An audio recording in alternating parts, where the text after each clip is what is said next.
Hola, hola, ¿qué tal? ¿Cómo están? Muy buenas tardes. Un gran saludo cordial para toda la teleaudiencia de 5 días. Arrancamos un nuevo programa de Zona Agro en esta calurosa pero agradable tarde ya de jueves 16 de diciembre y en este capítulo hablamos un poco de novedad, información de todo lo que hace a la realidad del campo, de la tecnología que están aplicando, los trabajos técnicos que llevan adelante, capacitaciones, alianzas por sobre todas las cosas para fortalecer tanto al pequeño productor como al gran productor y todo lo que la tierra en general va produciendo día tras día en el Paraguay para posicionarnos no solamente en el mercado interno, sino en la región y en el mundo, porque tenemos productos de la tierra de primerísima calidad realmente, que no tienen nada que envidiar a otros productos del mundo inclusive. Y vamos a conversar un poco en este programa de lo que es la agroecología, sus implicancias en los sistemas agroalimentarios y por supuesto esto sí se está aplicando no a nivel país y qué tan viable, qué tan factible es y los beneficios que podría llegar a traer no solamente para la agricultura familiar, sino por supuesto para todos los otros sectores y para el entorno y comunidad en sí, que se vería también beneficiado en este sentido. Para más detalles lo tenemos con nosotros a un especialista de la FAO en Paraguay, él es consultor nacional en gestión territorial, Ramón Cardoso con nosotros. Ramón,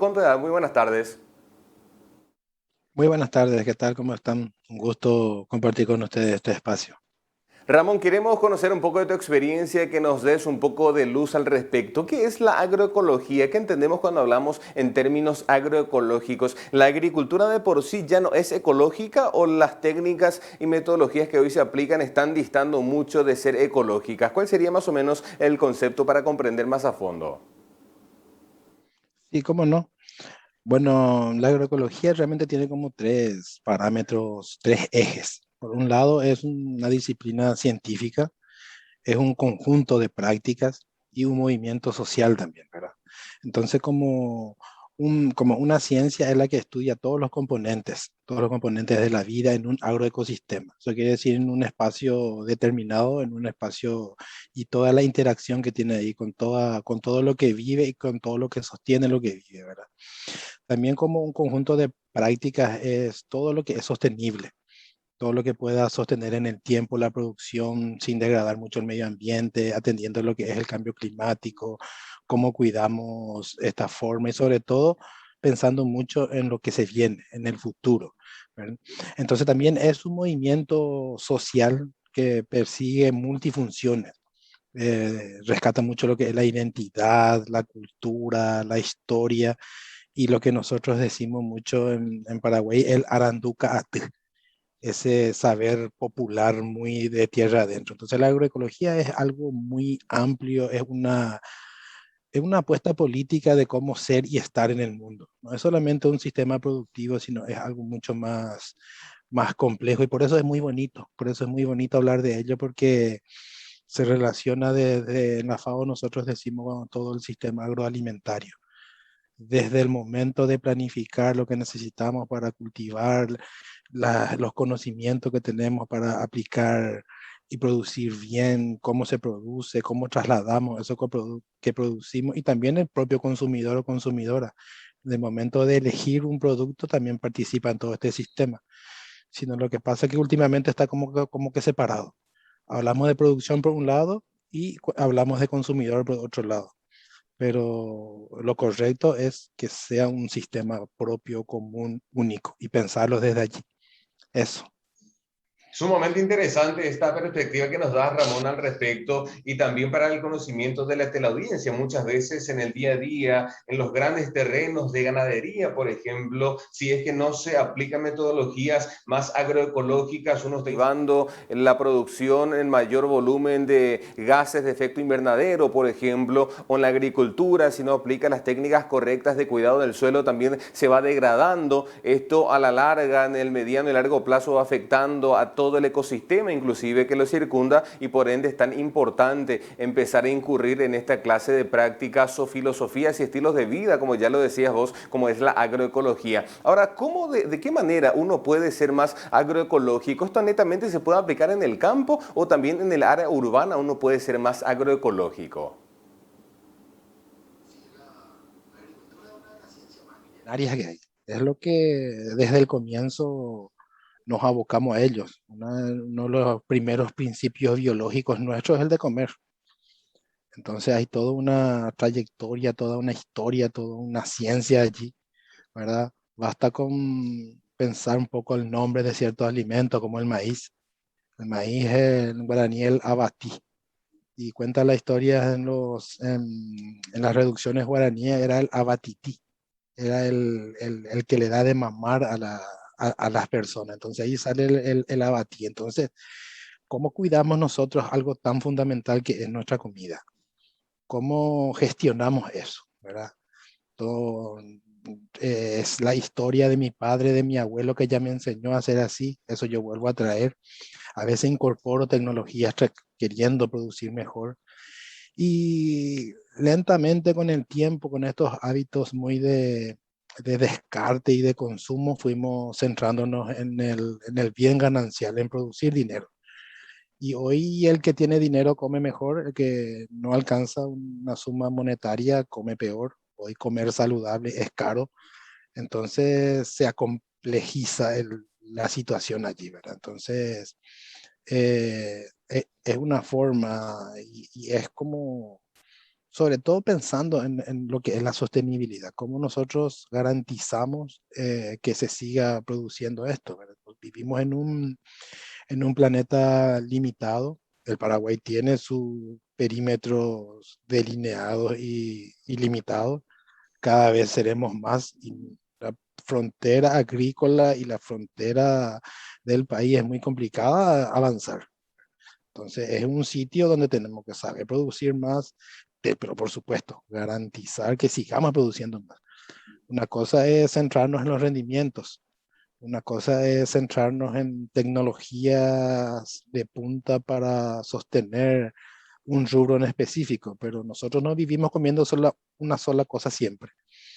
Cuanto más diversa la comida, cuanto más elecciones tenemos, cuanto más diversificada es, también nuestra nutrición está de la mano. Entonces, en el fondo, es un tema de salud pública también. No es de menos. Hoy estamos en una pandemia. Antes no había pandemia, antes de la pandemia estábamos con dengue, antes no teníamos dengue, entonces todo un sistema que va relacionado. Vuelvo al principio que hablaba de un ecosistema, o sea, todo tiene una interrelación allí. Algo no está de balde. Si creemos que está de balde, ahí está el primer principio agroecológico errado. Nada está de balde aquí. Todo tiene en su función el por qué y para qué. Y cuando empezamos nosotros con el tema de los cambios, de cambiar una cosa por la otra, empiezan los desequilibrios. En la escuela, por ejemplo, nosotros hablábamos mucho de cadenas alimentarias, cadenas tróficas, creo que en sexto grado. Y ahí era como un ser alimenta al otro y el otro al siguiente. Yo siempre pongo el ejemplo del pasto, el conejo, la víbora y el águila. Parece que están totalmente separados, pero siempre cuando la cadena trófica es más baja, hay una generación, una multiplicación, una reproducción mucho mayor que a medida que subimos en la cadena trófica. Me explico. Eh, el pasto tiene muchas formas de reproducirse, en forma sexual por las semillas, en forma asexual por los rizomas, por diferentes mecanismos. Entonces su razón fundamental es reproducirse el pasto. ¿Por qué? Porque el pasto tiene que dar de comer al conejo, a la vaca, a la oveja, a la cabra y a un sinfín de organismos. Volviendo al ejemplo del conejo, el conejo está ahí ¿para qué? Para controlarle al pasto, para que no se convierta en una amenaza. Y como está en el nivel de cadena trófica inferior, también se reproduce mucho. El conejo casi cada mes tiene una camada, de 8 a 10, ¿cómo es conejo? Gazapos, Ujú. ¿verdad? Y en un año, dos parejas de conejos pueden tener, ¿cuánto? 10, casi 1000. ¿Y por qué esto? Porque el conejo tiene que dar de comer otra vez a la víbora, al zorro, al yaguareté y a un sinfín de otros que están allá. Ahora subimos un poco más la cadena trófica y ahí empieza a disminuirse más la reproducción. La víbora, mucho menos. Y el águila, el último, casi una vez al año tiene un solo polluelo, ¿verdad? Porque nadie le come más la víbora, sino la víbora es el que controla. Entonces, imaginando el caso que venimos nosotros y matamos todas las águilas que hay, ¿qué va a ocurrir con la víbora? Se va a empezar a reproducir. Y al reproducirse la víbora, ¿qué va a pasar con el conejo? Va a terminar. Y al terminar el conejo empieza la maleza. De ahí no controla más el pasto. Entonces nosotros matamos allá último un águila, pero tenemos problema de pasto. El pasto es un ejemplo, ¿verdad? Un ejemplo, y ahí empieza la maleza al matar el águila. Cambiando de ejemplo, venimos con un machete y matamos todas las víboras que hay. ¿Qué ocurre con el águila? Muere. Y entonces termina la víbora y los conejos empiezan a reproducirse porque nadie le controla y termina el pasto. Al matar la víbora termina el pasto. Ahora bajamos otra vez al conejo. Venimos con una ondita y matamos todos los conejos que hay. Muere la víbora y muere el águila. No estamos más viendo una especie que hace mucho no vemos más que un águila dorada para inventar. Y terminó ¿por qué? Porque matamos los conejos. Y al terminar el conejo ocurre el problema de plagas. Pasto por todos lados. Ahora, matamos ese único pasto, una especie rara, que hay un pasto que tiene flores cuadraditas. Entonces, ¿qué va a pasar ahí? Va a terminar el conejo, la víbora y el águila. Esa es una explicación muy práctica de lo que es la cadena trófica, sistemas alimentarios, la forma que damos y la práctica. Eso es lo que damos en la escuela, ¿verdad? Pero en el momento de elegir una forma productiva parece que nos olvidamos de todo eso. O quizás no, es que nos olvidamos, no, le damos menos importancia. Entonces ahí empiezan los primeros dilemas de lo que decías, contribución a gases de efecto invernadero, a calentamiento global y a repensarnos nuestra forma. Estamos en una situación de no vuelta atrás muy rápidamente. Leía el año pasado una investigación brasilera que comentaba el caso de la quemazón de zonas del Amazonas, que es una de las zonas muy importantes de recarga de nuestro río Paraguay.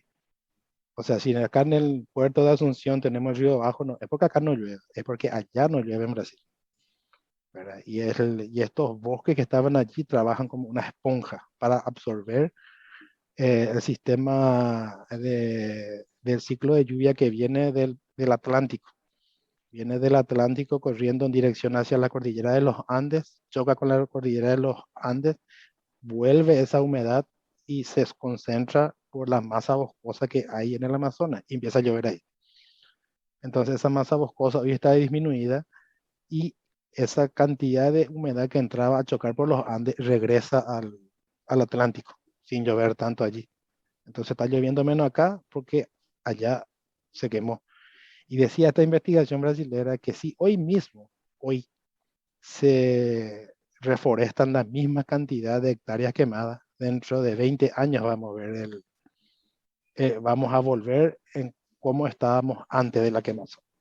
Entonces ese es otro ejemplo también. Siempre me gusta hablar con ejemplos porque son más prácticos.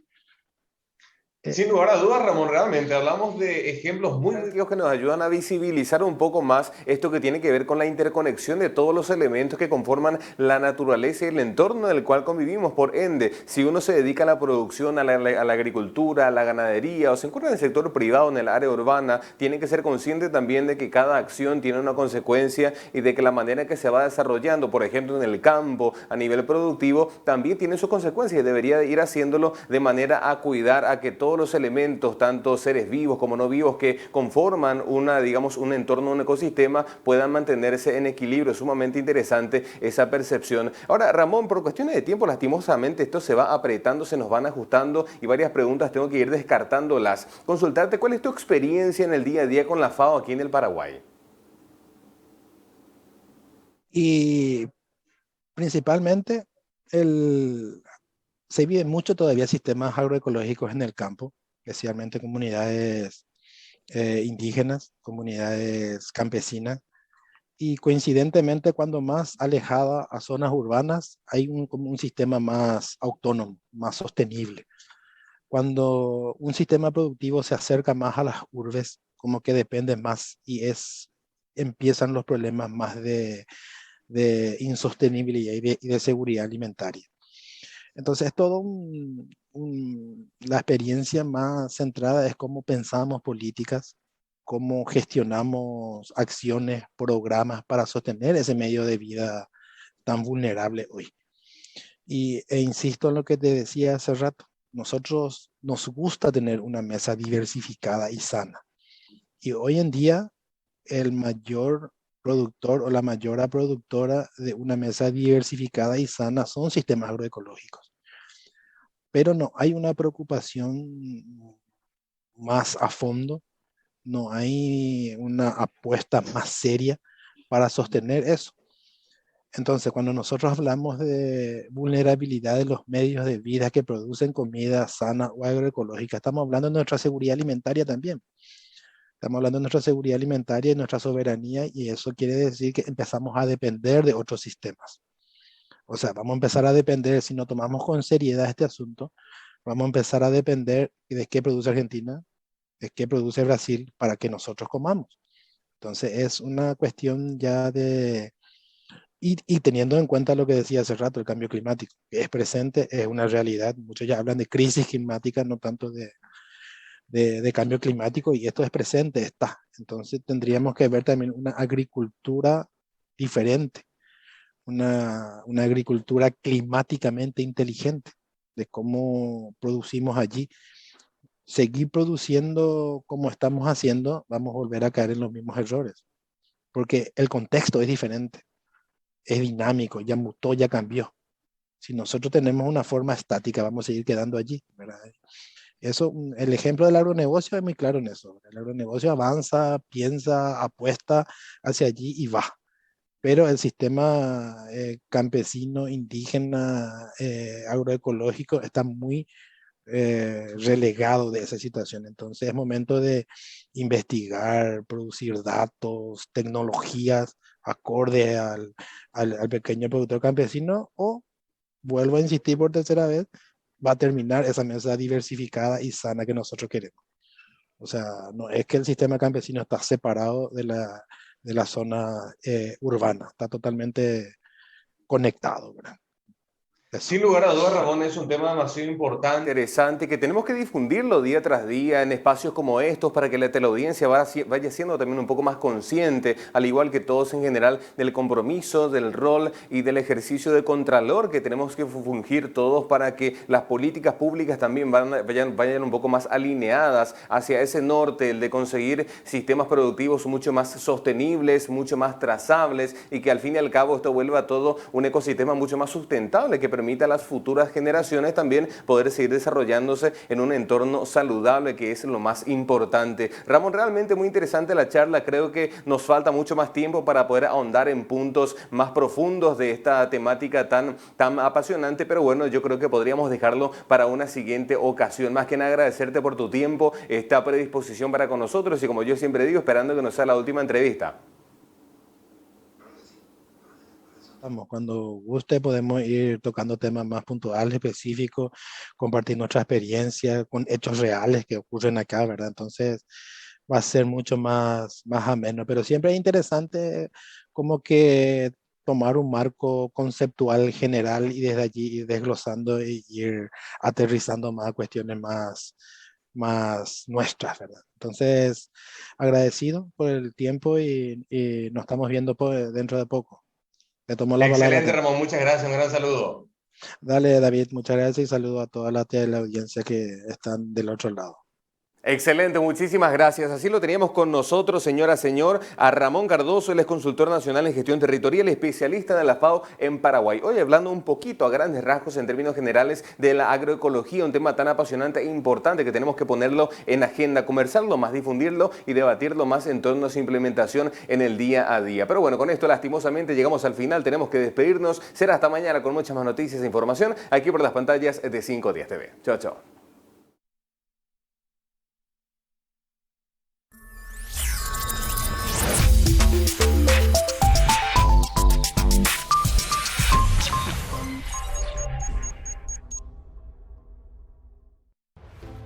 A todos nos cuesta ganar el dinero.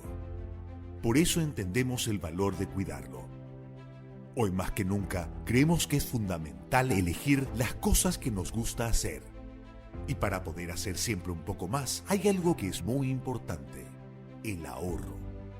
El ahorro es pagar menos cuando